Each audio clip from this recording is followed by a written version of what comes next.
அண்மைச் செய்தி. மன்னார்குடி அருகே ஆலங்கோட்டையில் சாயப்பட்டறையுடன் கூடிய ஜவுளி பூங்கா அமைக்க அடிக்கல் நாட்டப்பட்டுள்ளது. காவிரி பாதுகாக்கப்பட்ட வேளாண் மண்டலத்தை மாசுகாடாக மாற்ற திமுக அரசு துடிப்பதா என அன்புமணி தன்னுடைய கண்டனத்தை பதிவு செய்துள்ளார். கூடுதல் விவரங்களோடு இணைகிறார் நமது செய்தியாளர் சுப்புராமன். வணக்கம் சுப்புராமன். வணக்கம்.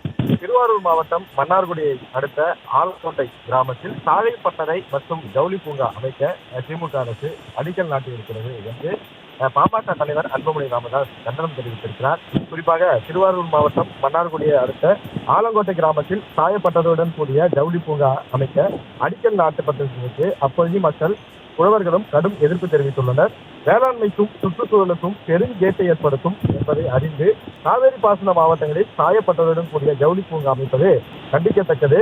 அதே போல காவேரி பாதுகாக்கப்பட்ட மண்டலத்தை மாசுக்காடாக மாற்ற திமுக அரசு துடிக்கிறதா என்ற கேள்வியும் அவர் எழுப்பியிருக்கிறார். சாயப்பட்டறைகளுடன் கூடிய ஜவுளி பூங்காக்கள் அமைக்கப்படுவதால் ஏற்படும் கேடுகள் எல்லையில்லாதவை. சாயப்பட்டறைகளால் இரு வகையான பாதிப்புகள் ஏற்படுகிறது. சாயப்பட்டறைகளின் தேவைக்காக தினமும் கோடிக்கணக்கான நிலத்தடி நீர் உறிஞ்சி எடுக்கப்படும். அதே போல நிலத்தடி நீர்மட்டம் மிக கடுமையாக பாதிக்கப்படும். சாயப்பட்டறைகளில் இருந்து வெளியேற்றப்படும் வேதிப்பொருட்களும் நச்சுப் பொருட்களும் கலந்த கழிவுநீர், நிலம், நீர், வாயு உள்ளிட்ட இயற்கை வளங்களும் சுற்றுச்சூழலுக்கும் சரி செய்ய முடியாத வகையில் பாதிப்பை ஏற்படுத்திவிடும். அதனால் சாயப்பட்டறைகளை சுற்றுச்சூழலின் முதல் எதிரியாக பாமக கருதுகிறது. தமிழ்நாட்டில் சாயப்பட்டறைகள் செயல்படும் எந்த பகுதியிலும் அவற்றின் கழிவு நீர் முறையாக சுத்திகரிக்கப்படுவதில்லை. கடலோர பகுதிகளிலும் ஆற்றங்கரை பகுதிகளிலும் சாயப்பட்டறைகள் கழிவு நீர் அரைகுறையாக சுத்திகரிக்கப்பட்டு ஆறுகளிலும் கடல்களிலும் கலக்க விடப்படுகின்றன. காவிரி, தென்பெண்ணை, பவானி, அமராவதி, நொய்யல் உள்ளிட்ட பல ஆறுகள் சாயப்பட்டறை கழிவுகளால் தான் கொஞ்சம் கொஞ்சமாக கொலை செய்யப்பட்டு வருகிறது.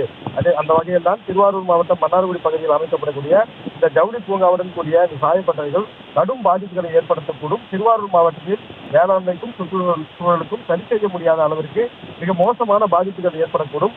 இத்தகைய பாதிப்புகள் எதுவும் ஏற்படக்கூடாது என்பதற்காக தான் காவிரி பாசன மண்டலங்களை பாதுகாக்கப்பட்ட வேளாண் மண்டலங்களாக அறிவிக்க வேண்டும் என்று பாமக பல ஆண்டுகளாக போராடியது.